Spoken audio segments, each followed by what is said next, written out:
Hello, it's me again. Thank you for watching, liking and sharing my previous video. And thank you for subscribing to my channel. That is so encouraging. I'm sure all of you know that the number systems that we use nowadays is the decimal number system. That is, it has the number 10 as the base. As you know, the numbers would start from 0 and go all the way to 9.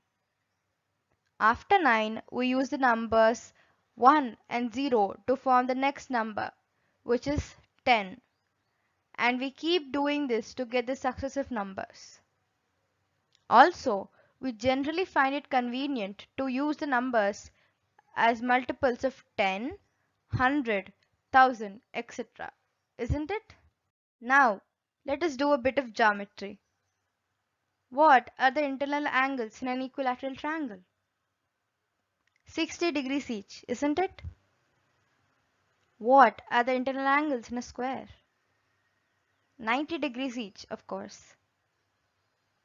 What about the internal angles in a right isosceles triangle? The right angle would be 90 degrees and the other two would be 45 degrees each. What is the angle on a straight line? 180 degrees, isn't it?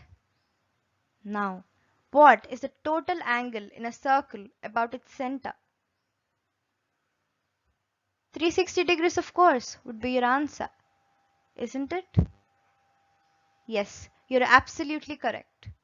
By the way, did you ever wonder why it is so? Why is it not a number like 100 degrees or say 1000 degrees when we use the decimal number system? So let us understand today as to how we came up with the total angle of a circle being 360 degrees. Before we dig further into this, let us talk about the sexagesimal number system. A sexagesimal number system uses the base as 60, unlike the base 10 of the decimal system that we use. The ancient Sumerians in the 3rd millennium BC used the sexagesimal system as they found it very convenient to use in their day-to-day life. There are many reasons behind the choice of 60 being the base of their number system. One of the reasons that they have it is because they could easily count up to 60 using their hands itself. Wait, how could they count up to 60 using their hands? They too must have had just 5 fingers on each hand. That is the total of just 10 fingers, isn't it? Then what is the secret? It is quite simple. Using the divisions between the knuckles of the forefingers of one of their hands, they could count up to 12 easily as shown here. Then they will use the fingers of the other hand similar to the tally system that we use these days. Let me explain. Say they have used the left hand for counting up to 12 and when they had to move to 13, they would fold one of the fingers of their right hand. When they had counted up to 24 and had to move to 25, they would fold the second finger of the right hand. This way they could count up to 60 just using their hands. Is another interesting reason to choose 60 as the base. The number 60 is a highly composite number. What do I mean by that? A highly composite number is a number which has more divisors.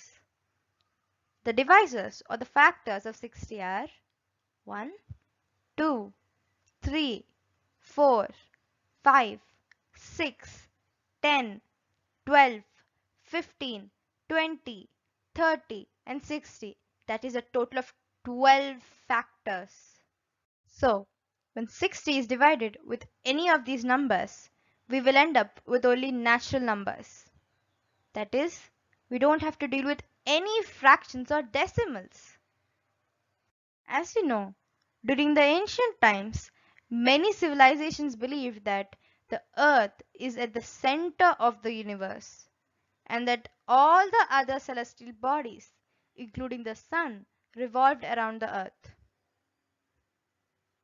The ancient Sumerians and Babylonians, based on their astronomical observations, thought that it took 360 days for the sun to revolve around the earth in a huge circular orbit, which is called the ecliptic. They believed that the Sun would move by 3/60th portion along its deemed orbit around the Earth every day. So to quantify the amount of rotation that the Sun would have each day about its center, that is the Earth, they have divided this big circular orbit into 360 equal parts. This is how they came up with this magical number of 360 degrees as an angle inside the circle.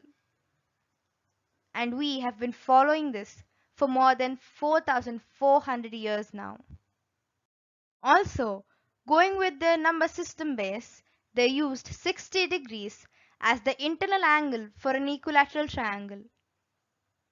These Sumerians also observed that 6 equilateral triangles fit perfectly inside a circle.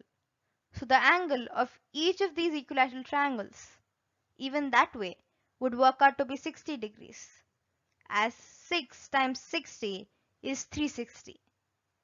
So the angle of 360 degrees inside a circle is based on astronomy to a great extent and geometry to some extent. Eventually, some of the civilizations came up with the solar-based calendars, while some have adopted the lunar-based calendars. The solar-based calendars have 365 days in a year, while the lunar-based calendars have up to 355 days in a year. So the definition of the year with 360 days by the Sumerians 5 millennia ago is a pretty good observation. Before I wrap up, let me remind you that we still use the number base of 60 even today in our day-to-day life. 1 hour is 60 minutes. 1 minute is 60 seconds.